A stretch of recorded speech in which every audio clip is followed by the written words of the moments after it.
Yeah, people are not feeling encouraged to come today, right? We'll get them encouraged through YouTube then. Yeah, guys, courage, come to the FSS. That's right. They have the option to watch online though. Yeah. But they cannot have our presence, our energy. Yes, which is totally different, our right? When you're passes, anything online. That's right, yeah.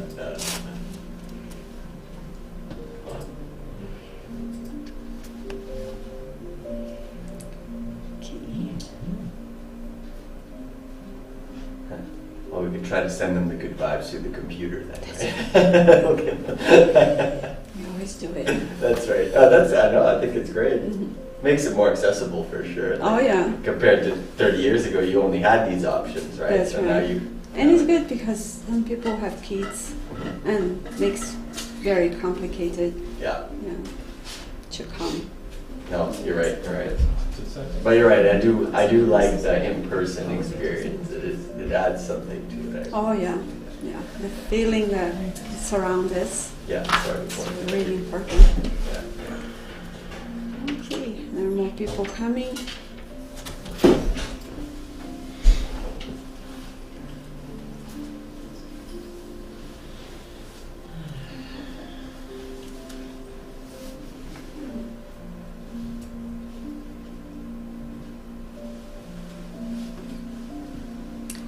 So good. Thank you. All right. Good morning. Good morning, everyone that are here. Good morning, everyone that is watching us online. Welcome. And we are very happy to be here again to reflect upon Jesus' gospel, to reflect upon our dear doctrine of the spirits. And we would like to start talking about our fundraising items for sale. There is, for those that come to FSS, there is always a table on the entrance where we have several items for sale. We have beautiful t-shirts with great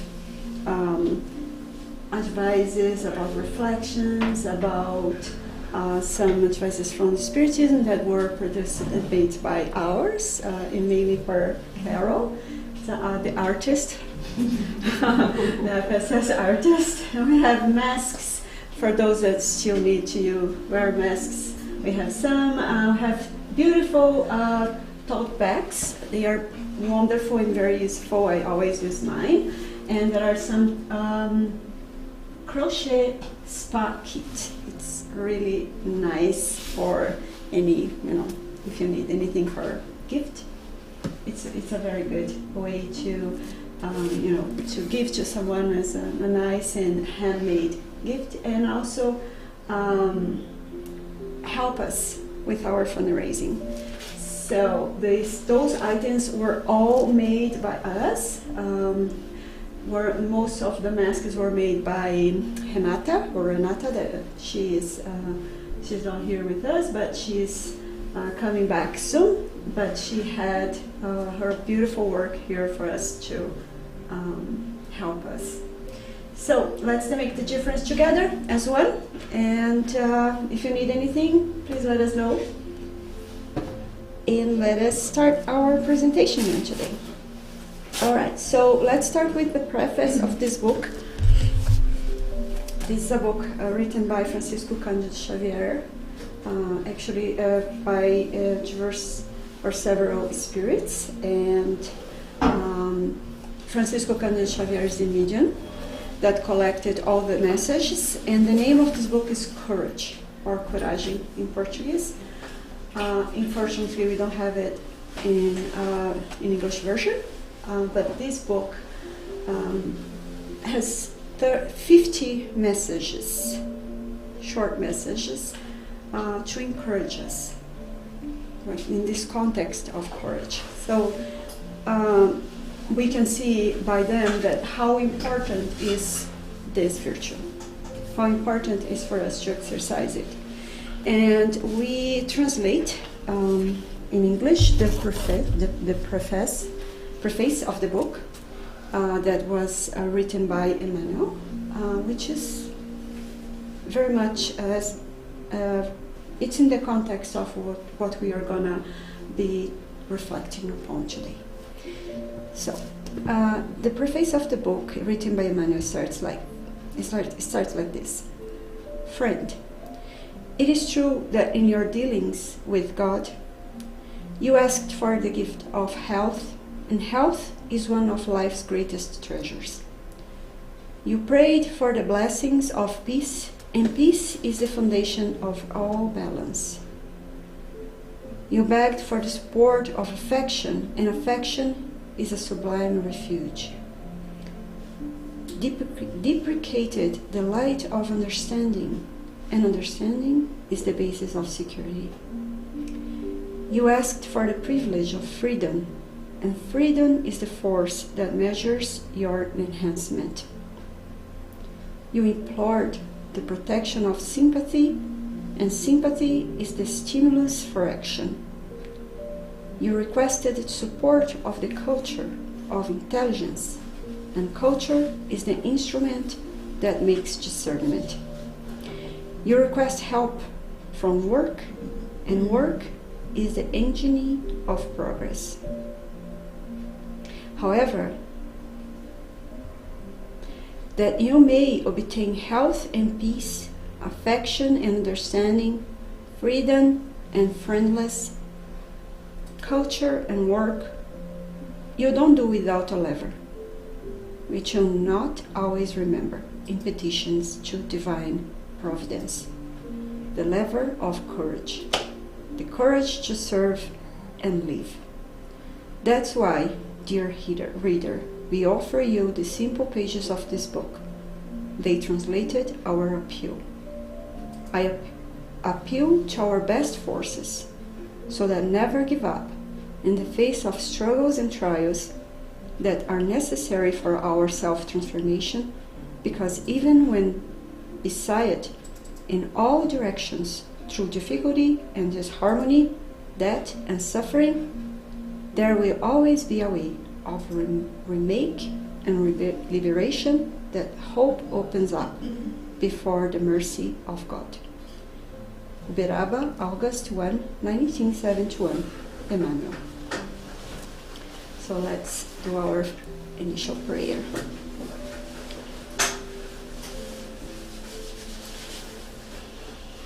Dear Jesus, our Master, your presence may be with us, enlightening our minds and hearts to understand your message that was conveyed in so many ways.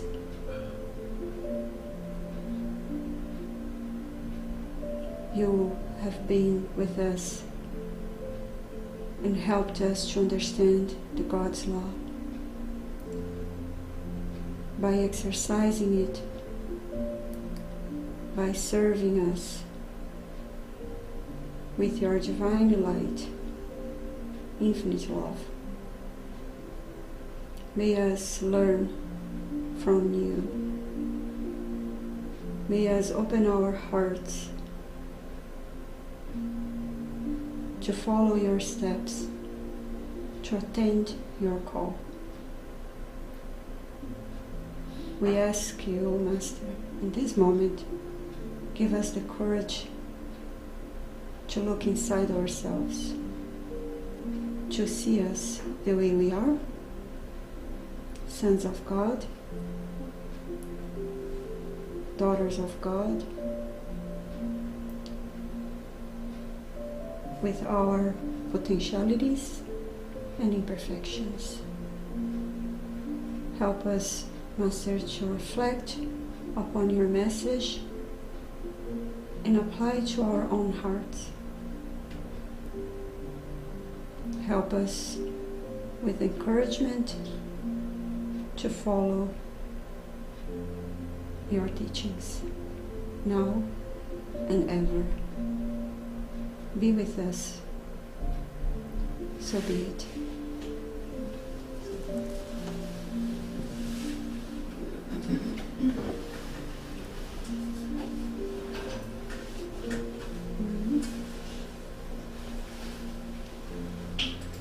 All right.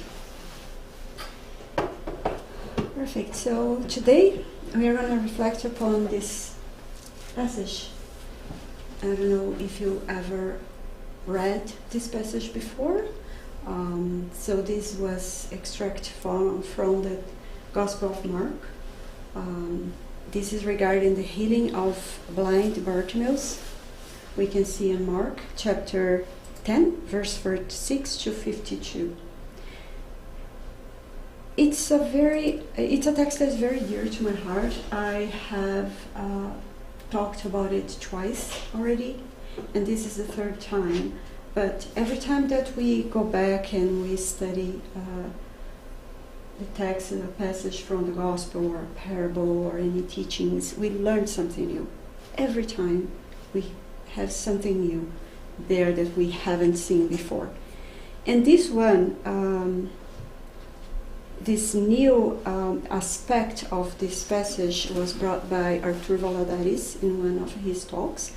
Arthur is a very well-known Spiritist speaker from Brazil. And he brought up this new aspect that was like, wow, that's amazing, right? And you feel like, why I didn't notice that before? And this is regarding this, when the disciples went to this blind man and said to him, take courage, get up, he is calling you. And the question is, why the disciples asked or said to him, take courage? Why the disciples didn't say, come on, be happy, hey, it's done, and you're going to be cured, he's calling you, go, go. Why they didn't say that? Why they just said, take courage? Why courage? Like, why he had to be courageous to go to Jesus? So that's what we're going to reflect upon today. That's the main point that we are invited to understand here.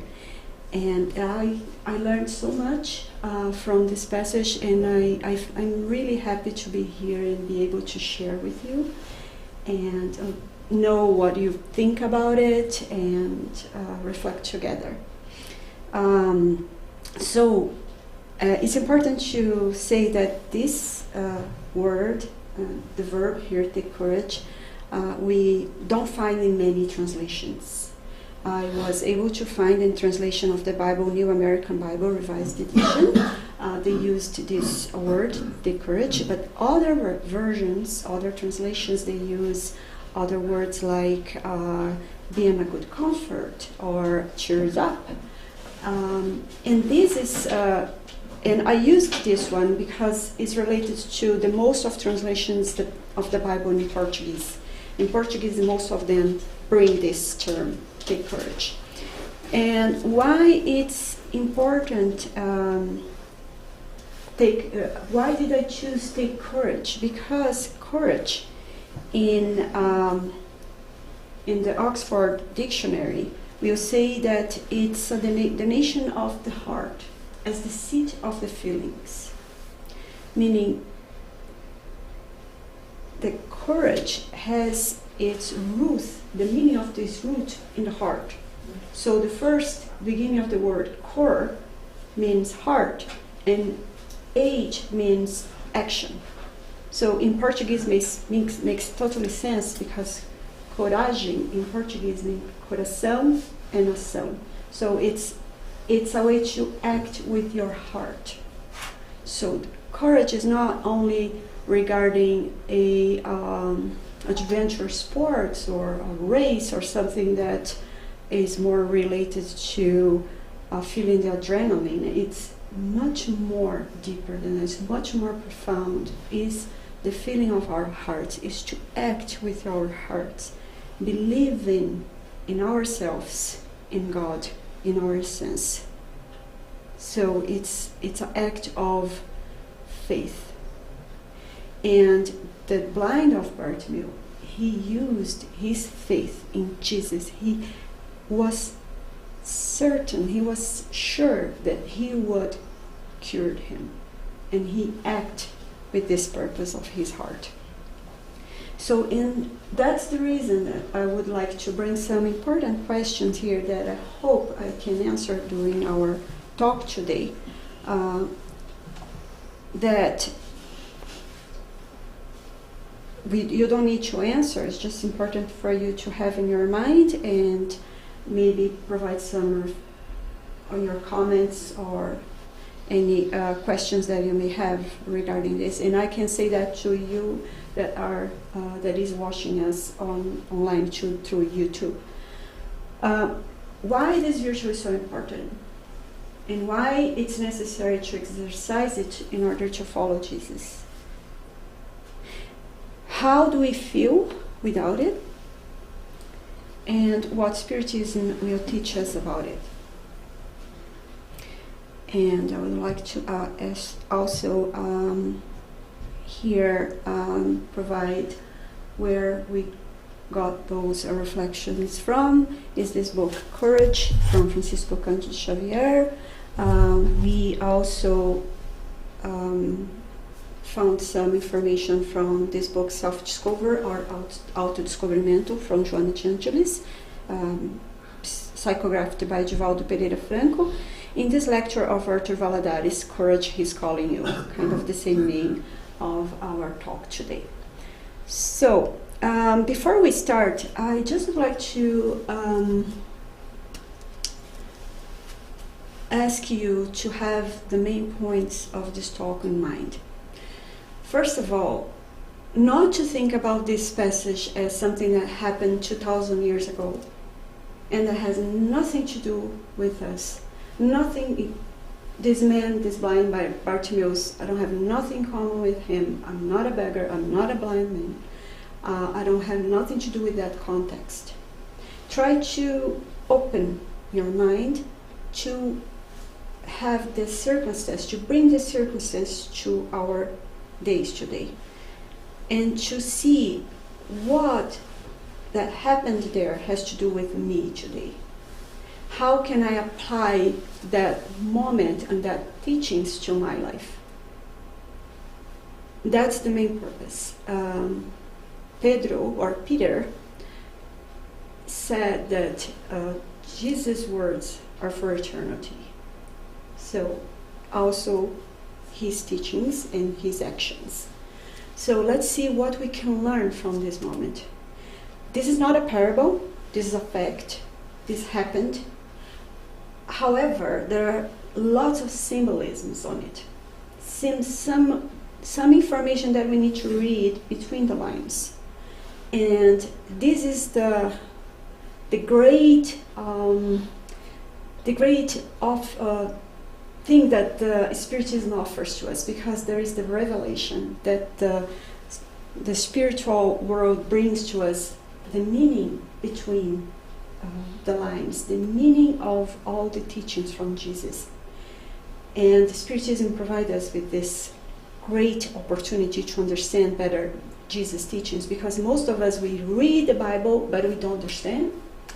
And we think there's something from that time, there's nothing to do with our moment right now. And that's the invitation. So, without further ado, let's start with the passage. So Jesus and his disciples were walking, or were leaving the city of Jericho with a large crowd following him. And there was this blind man, Bartimaeus. He was sitting by the roadside begging. So what in this little short paragraph that we can get some information that is between the lines?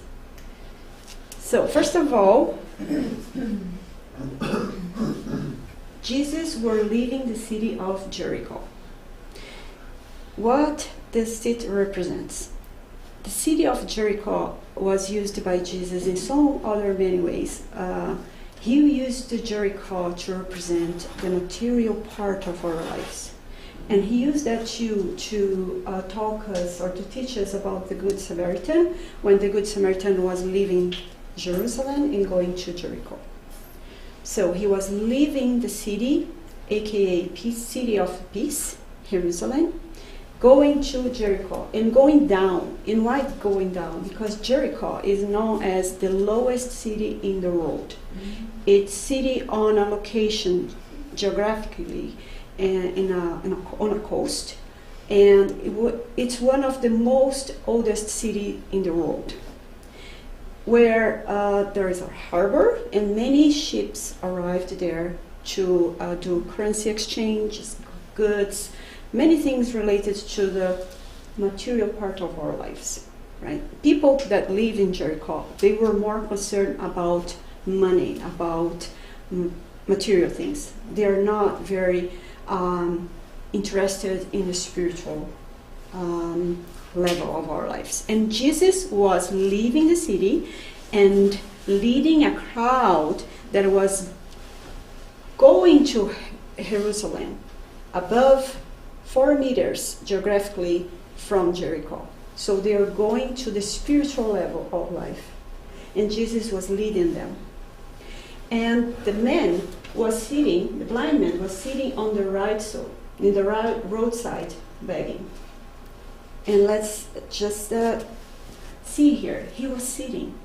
And what does it mean, represents actually sitting here? Accommodation, spiritual stagnation.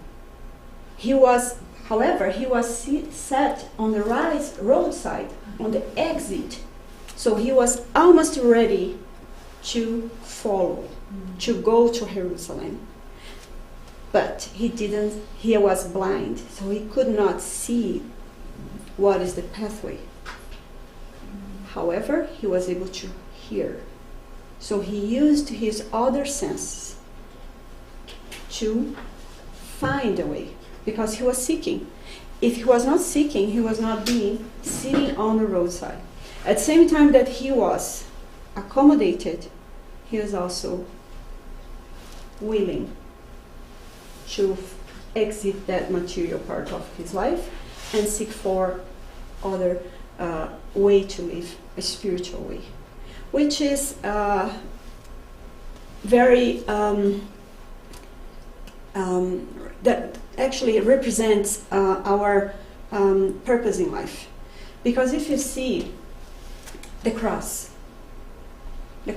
if you see, it's a vertical level and the horizontal level.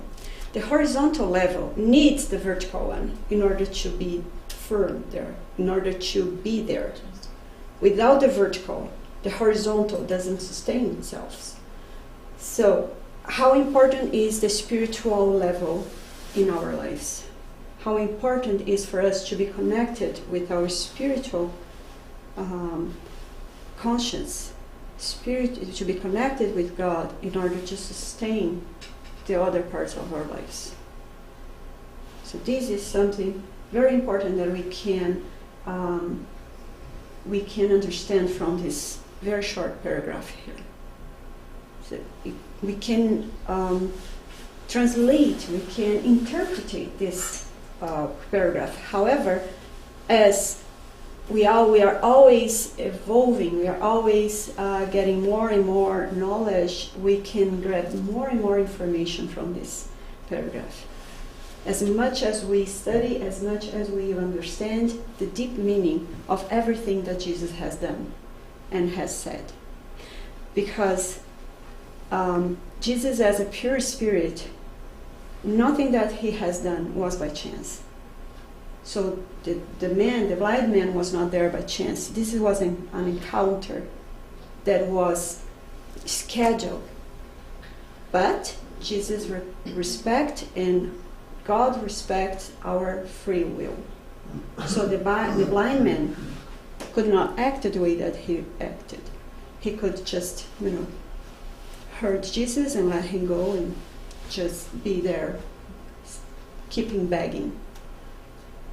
And this is another point that we can understand here from this passage too, because he was begging. And what we can understand about this begging situation is when we are looking only outside of us. We are focused on external things and not seeking what we have internally, which really makes us happy. Because the meaning of life is not on outside of us. The meaning of life, it's what is our purpose of life, what we have inside of us that is important for me. And when we sincerely look inside of us, we are going to find a universe of virtues that we have already developed, and other virtues that we are that we want to develop, that we are invited to practice. And the roadside, meaning the loss, the divine loss. When we are not following the pathway that takes to God, which are the virtues, which are the law, the divine laws, we are on the roadside. And as the question 614 says in the Spirit's book, the only way that we can be really happy is following the divine laws. So, those are some of the informations that we were able to understand about this short paragraph that Arthur brought to us, and also other speakers, Simon Peter, that I love him because he has, he provides this information so clear, and also on our own reflections and the reflections that we can grab from the Spirit's book and the books that we had researched. Do you have any comments or questions about this paragraph that we'd like to? Perfect. Okay, sure. Well, just one thing that when you're talking about symbolism, well, first I thought it was really cool that it actually happened, but then that there's symbolisms in the passage. And then also, when I was thinking about the symbolisms, I thought about the fact that he's a blind man, which metaphorically could also mean like you can't see what's in front of you, right? You have no vision for the future. You're so stuck in like your current situation. So, not sure if there is that meaning there, but that. Oh yeah, for sure. Yes, thank you. Of course, yeah. He is like in that stagnation, right? Mm-hmm. Like you said, stuck. He cannot see. However, he was able to hear Jesus coming. And that's the point. And that's what Jesus says, watch and pray. When we are in this situation that we say, I don't want to live in this way anymore, I am tired of my life, I start paying attention on the signals. And that's what Bartimaeus did. He was paying attention. Besides all the movement that he was in that moment, he was also paying attention. Right? And then when he heard Jesus and he asked, what's going on? And people say, it's Jesus that is coming. He then shout. He began to shout. He started saying, Jesus, Son of David, have mercy on me. He started, I am not good now. I don't have any problems anymore. Jesus is coming. Perfect. So I'm going to start shouting here. I'm going to start showing my pain. I'm going to start showing to him that I need him. And sometimes we do that in our lives. Like when we are stuck, when we are in this situation that we cannot see any exit, what do? Normally we close our eyes and we say, God, help me. Help me to see. Help me. How can I go through this situation? How can I solve my problems? And that's what the blind Bartimaeus did. How can he solve his problems? To be a beggar, to be a blind man? Shouting out, showing to Jesus that he was there. Hey, I'm here. Please have mercy on me. And we are every day blessed by God's mercy. We are here because of God's mercy, that providing us another opportunity to repair, to learn, to be better. And that's something that we are invited to see every day when the sun goes up. And look at the sun and be able to say, thank God that I can see the sun rising up. Right? And we here in Calgary, we are very privileged because the sun rises up at 8 o'clock. So we are there working already and we are seeing, oh, the sun is that's amazing. Mm-hmm. So we have this opportunity to see the sun rising up and the sun setting up. So this is great because in Brazil we don't have that chance. Like we need to wake up very early in the morning to see the sun and hear. Like this is what I said to my son. I said, oh, the sun rises up here at 8:30, and he said, wow, that's amazing, Mom, because you are able to see the sun. At least the weekend, right? Exactly. Yeah, because the weekend, no. But that's amazing. And about this part, I would like to bring one of the advices from Emmanuel when he says that in the book Our Daily Bread, he says, let's pray to the celestial providence, enough light for our eyes to identify the granary or celeiro of grace in which we find ourselves.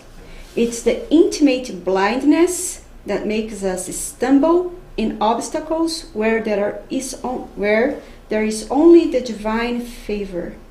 But seek first his kingdom and his righteousness, and all these things will be given to you as well. So sometimes we look at the problems that we have as only as problems that are there to make our lives more difficult. But sometimes we forget to see that maybe that problem that is happening is to avoid that something worse happens. Right, Attila? That's right. Like a big puddle coming towards the door. Exactly. That's great. So Attila was having problems to get here. He was walking a little bit slower because of the snow, and out of sudden he was almost close to the door, to FSS door, and then this car passed by and lots of snow. Yeah. Went all the way to the door. Like, had I have been 2 feet forward, I would have been covered in it. Wow. But because I stopped to clean my boots off, because I got a feeling I should come in with clean shoes, I just watched this whole mound of mud just go towards the door. I was very thankful. Yeah. But yeah, you're right. Yeah, you gotta keep sensitive, keep open to the messages, to the signs, to the guidance, because.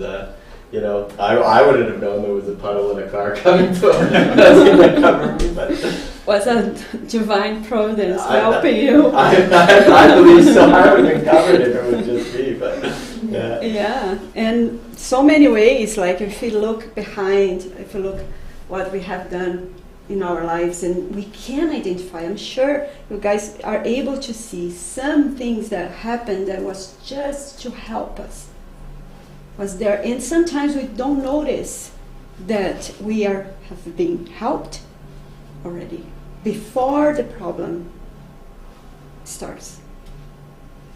So this is important for us because we can see our problems with another perspective, with other type of view. We can see them as, okay, what I can learn from it, and how can I solve this? So that makes us wiser, makes us better. We improve, and we know much more about ourselves when we have a problem than when we don't have any problems. And then what happened with the blind man? Many that were around him started saying, "Quiet, silence, you are shouting too loud, stop." But he didn't listen to them. He started shouting even louder. So how can we apply this to our lives? what happens when we start making efforts to be better? We can open ourselves to seeing new possibilities. We change our frame of reference, and sometimes that's all it takes, is that you change the way you look at something, Mhm. and that thing actually changes because the way that you see it is now completely different, right? And so it's like you were talking about, having a blind man. And Luciana was mentioning it too, like just being blocked from being able to see. But Mhm. when you start making that effort to do something different, then things can start to actually be different. As we'll see, like maybe even getting cured of blindness, right? So, yeah, that's very good. That's right, yes.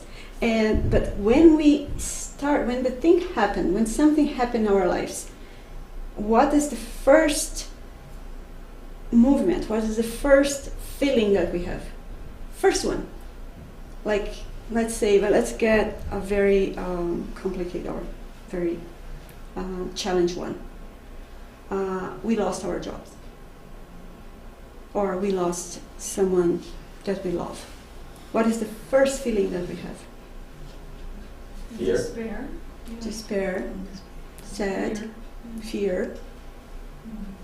All negative feelings, right? What are they?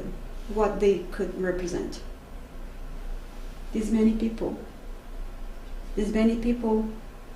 seem resistant to understand, to go to that direction, to change the view, to see the favors instead of seeing only difficulties. So many people were saying to him, be quiet. So those represents our resistance to change. When we want to change, there is always resistance. Always. The first moment, the first beginning, we always need to make more efforts. Like a car, like a manual car. When the car is stopped and when you need to start running, you need to push or put in the first gear, right? So get the power, because we need to make more efforts at the first beginning. And then then comes the understanding. When we have this understanding about our process of evolution, life after death, that we are here to learn, then we use this power. I know this is here because I'm invited to learn from it. So I need to make that effort that is strong, that is power, then I can go. But the first beginning, there is resistance. Internal and external. The internal resistance, we can name them the negative emotions, our pride, our selfishness, those little voices that are saying, come on, stop doing that, you don't need to do that, it's okay, you are human, you commit mistakes, I don't need to apologize, and this type of feelings that we have. But then we need to make efforts, we need to humble ourselves and go to our brother or sister that we have offended somehow and please apologize me, I was wrong. Right? And it's this require effort to move, to go. And there is also a crowd between us and our goals. In many passages from the gospel, we can see the crowd. We can see the crowd here when the blind man has a crowd between him and Jesus and he's shouting to be listened to. We can see the sick woman that had a crowd between her and Jesus, and she had to sneak between them and to only touch the clothing, Jesus' clothing, to be cured. We can see that in the paralyzed man that was lowered by the roof to see Jesus because there was a crowd surrounding the house and he could not go through. There was a queue that had to run in front of Jesus and climb the tree to see Jesus. So we also have a crowd between us and Jesus. And it's important for us to identify what is this crowd, what they are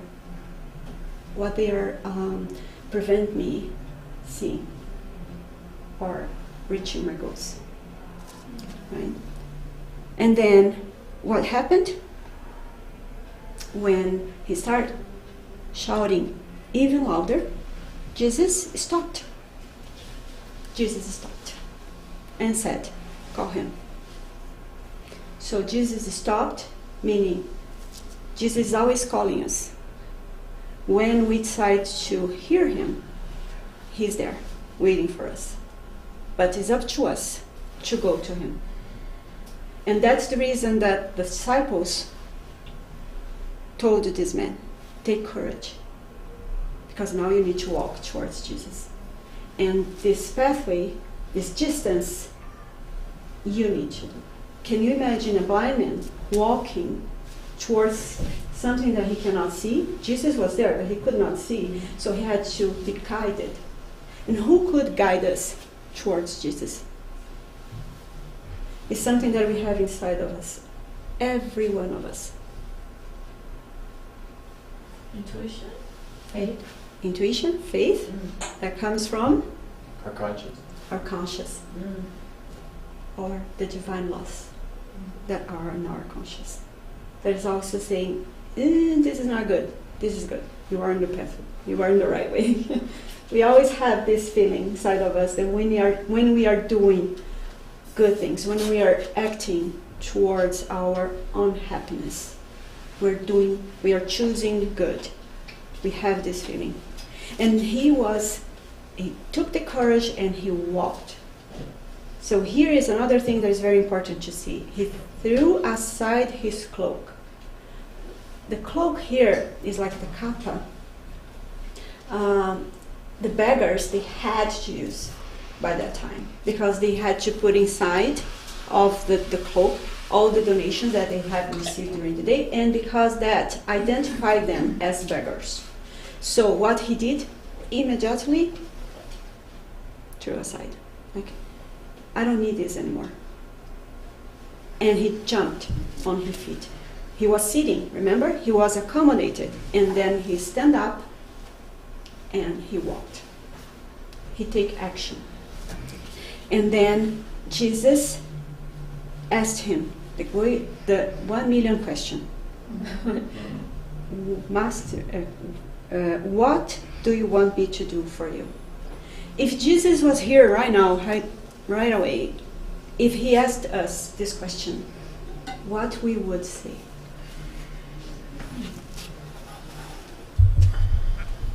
Have I ever asked this for ourselves? And looks like obvious, right? He is asking to a blind man what he wanted. But here it's a very important thing. Will. Do we really want to be cured? Do we really want to see? Because we're going to see maybe things that we are not going to be very happy to see. But important for us to see. And then the man said, very wisely, I want to see. And this is something that I was reflecting upon. And I keep saying to myself, I want to see. Do I really want to see? And not outside, but inside. What I have inside me that I'm not seeing? What is still blocking me or preventing me going to Jesus or to follow his guidance? And sometimes at the end of the day, you look behind, you say, oh, I did this, I did that, I should have done that, I should have not done that. And then I remember Paul, when he said, what I would like to do, I don't do it. But what I would like to do, I don't do yet. I don't do it yet. Yeah. Because we are apprentices. We are still practicing. And then I use the self-encounter. Welcome my imperfections, but thinking about what I can do better. And then I try again. Sometimes I do things that I say, okay, I'm happy with what I have done. And sometimes, try it again. And that's the main point, like, keep trying. Like at the first beginning, it's baby steps. But we will get there. Because, as Emmanuel says, our difficulties, it's our blessings. More that we think that it's not, it is. Our difficulties will find on our difficulties, we will find the necessary motivation to prevent us falling into the abysm of pride or in the traps of stagnation. They will help us to proceed step by step in our journey of improvement and evolution. This is the law of progress that we are all invited to follow. And that is determined by the divine providence. Everyone here will be perfect. And it depends on us. If you're going to start now, or if you're going to start this tomorrow, or whenever we want. Because we have the free will to decide when we are gonna take care of our negative feelings, embrace them, and use them to serve us, and not the contrary.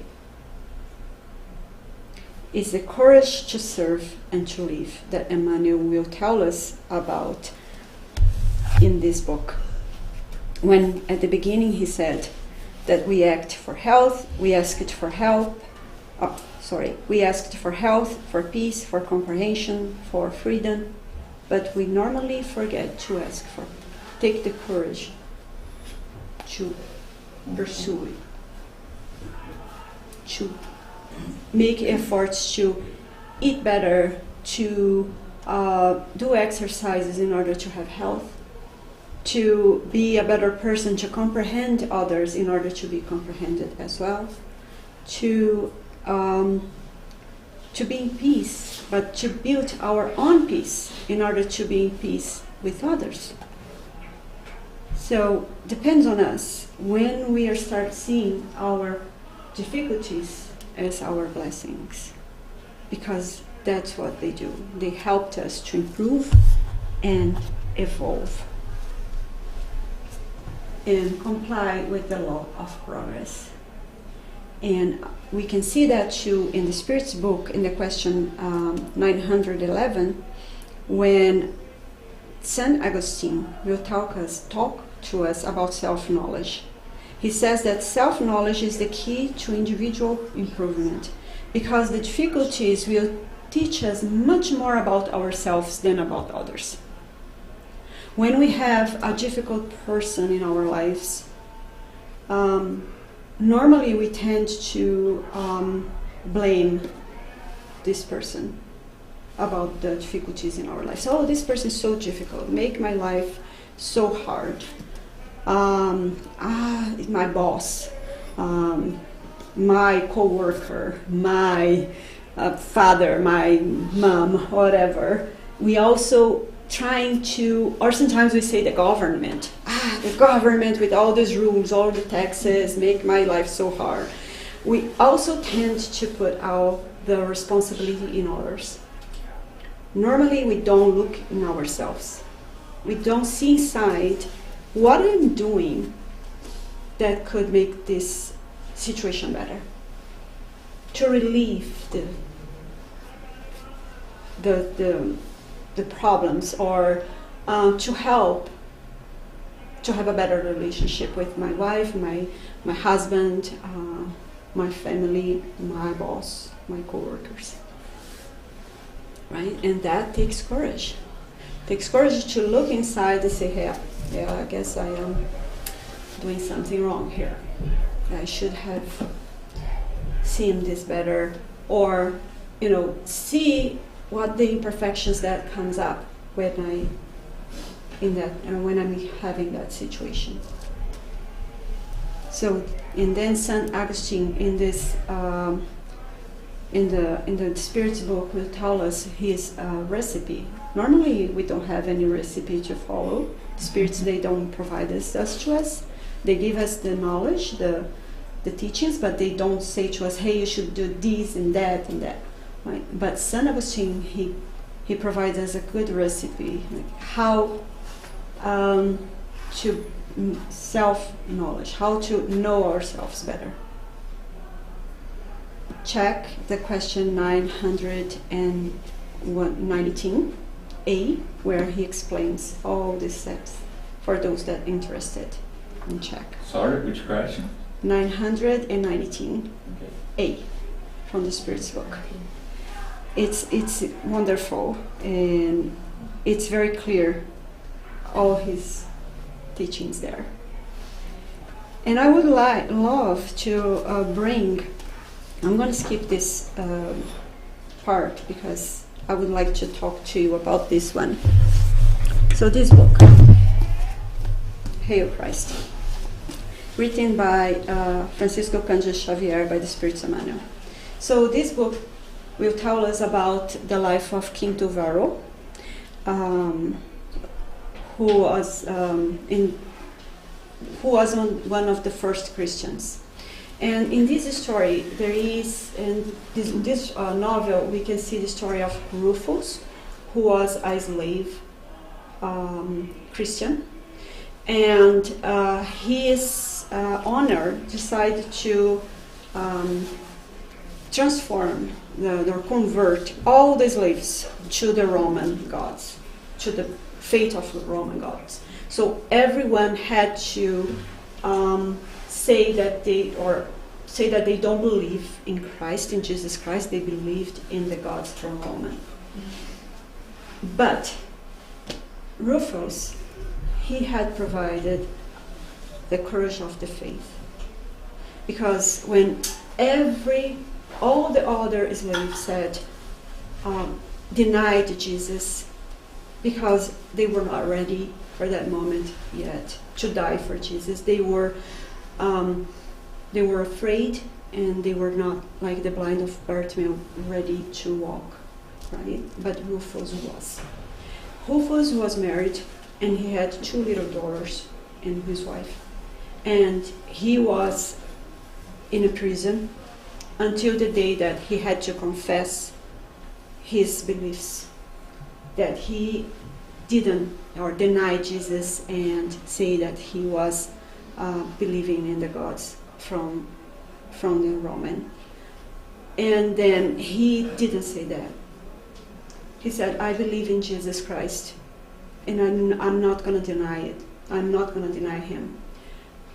So what they did, they brought his wife and his daughters and said, "Well, if you don't deny Jesus Christ, your wife and your daughters, they will be sold to the merchant, and you're going to be killed."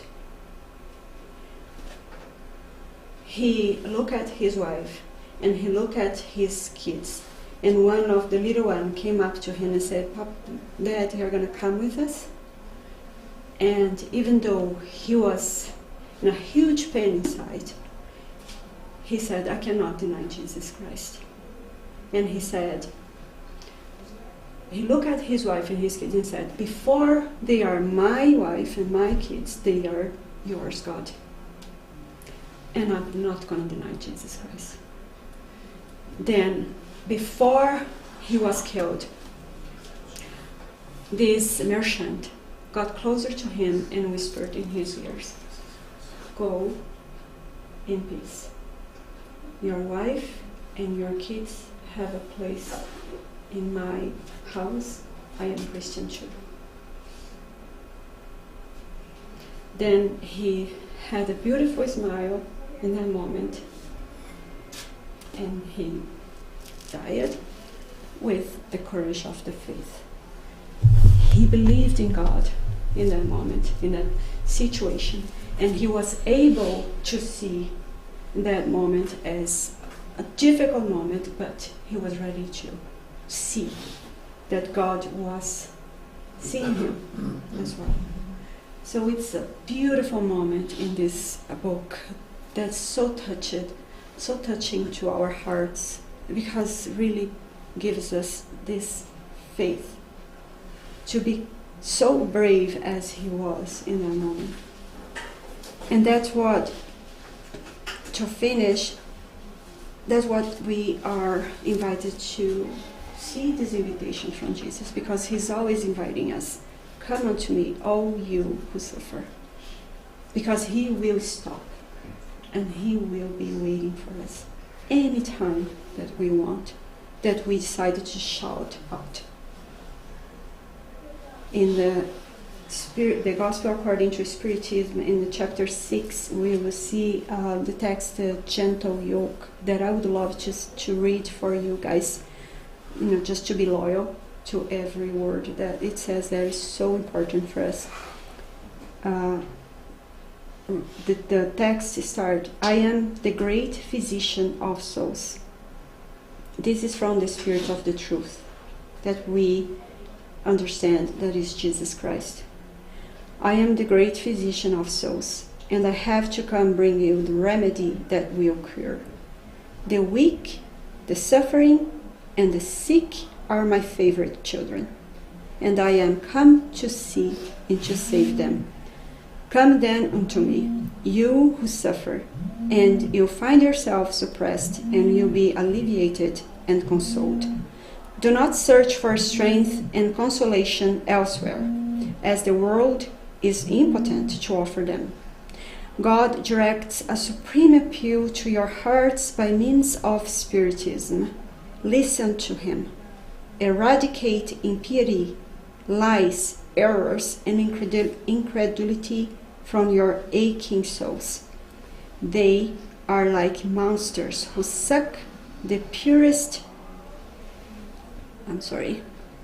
monsters that suck purest of your blood, and open ones which are almost always mortal. Thus, in the future, when you have become humble and submiss to the Creator, you will keep his divine law. Love, pray, be gentle to the spirits of the Lord, and call unto them from the bottom of your hearts. Then he will send his beloved Son to instruct you and to say these goodly words, I am come because you called me, the Spirit of the Truth.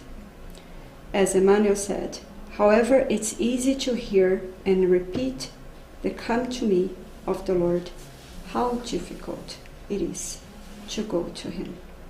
So let's take the courage to really have the faith in ourselves, in God, in the divine providence, and follow Jesus. This is my message for today. Any comments or questions? No? Okay, so right on time. Thanks so much for listening to me, for your patience. And let's then go to the final prayer and the buses. I think just like the etymology of the word courage that I never thought about. So that was very cool. I think this is my takeaway, like action with your heart, right? Exactly. So we usually think like courage as being brave or just boom, boom, boom, to things overcome all obstacles and stuff. But it's just like, I think it's more than that. So it changed the way I think about that. Thank you very much. That's great. This is my takeaway to understand this virtue, how important it is. We normally have this understanding. Courage means, be like do adventure sports or things like that, race car. Reckless even. Yeah, reckless. This is nothing to do with courage. Courage is acting with your heart. Take courage to see your heart and act accordingly with your heart, with your noble feelings. Right? This is something that was very important for me to understand, and this is the reason why those disciples told the blind man, take courage, like act with your heart, be sincere. Don't use your cloak, don't use your masks to go to Jesus, because Jesus knows. Go with your open heart and learn from him. Some people are thanking you for the talk online. Well, thank you very much. Yeah, and that question that you made, Sonia, about if Jesus was in front of us, if Jesus were in front of us and asking, what would you like me to do for you? That one struck me because I wouldn't know what to answer, so there's more self-awareness there that I need to That's work right. on.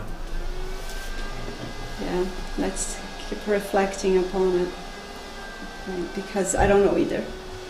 Yeah. But I'm trying to rephrase the blind man, trying to use his own words, but not to see with my eyes, but to see with my heart. Right. Let me see what I'm not seeing. Right. But it's something that we need to, for sure, to reflect about much better about it. Okay.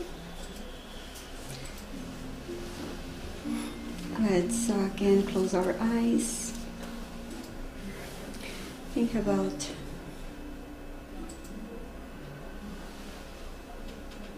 our Master Jesus and thank him. Thank you for his presence. Thanking him for his intuitions, his inspirations that helped us to open our hearts and thinking about our own way to act, to see his teachings. Thank you so much, Lord, for this opportunity to be here, reflecting, to be here and be able to see. Thank Lord for the courage that helps us to move forward, to overcome our difficulties with goodwill. Thank all good spirits for being with us, helping us in our moments, the moments that we need you the most. You're always there.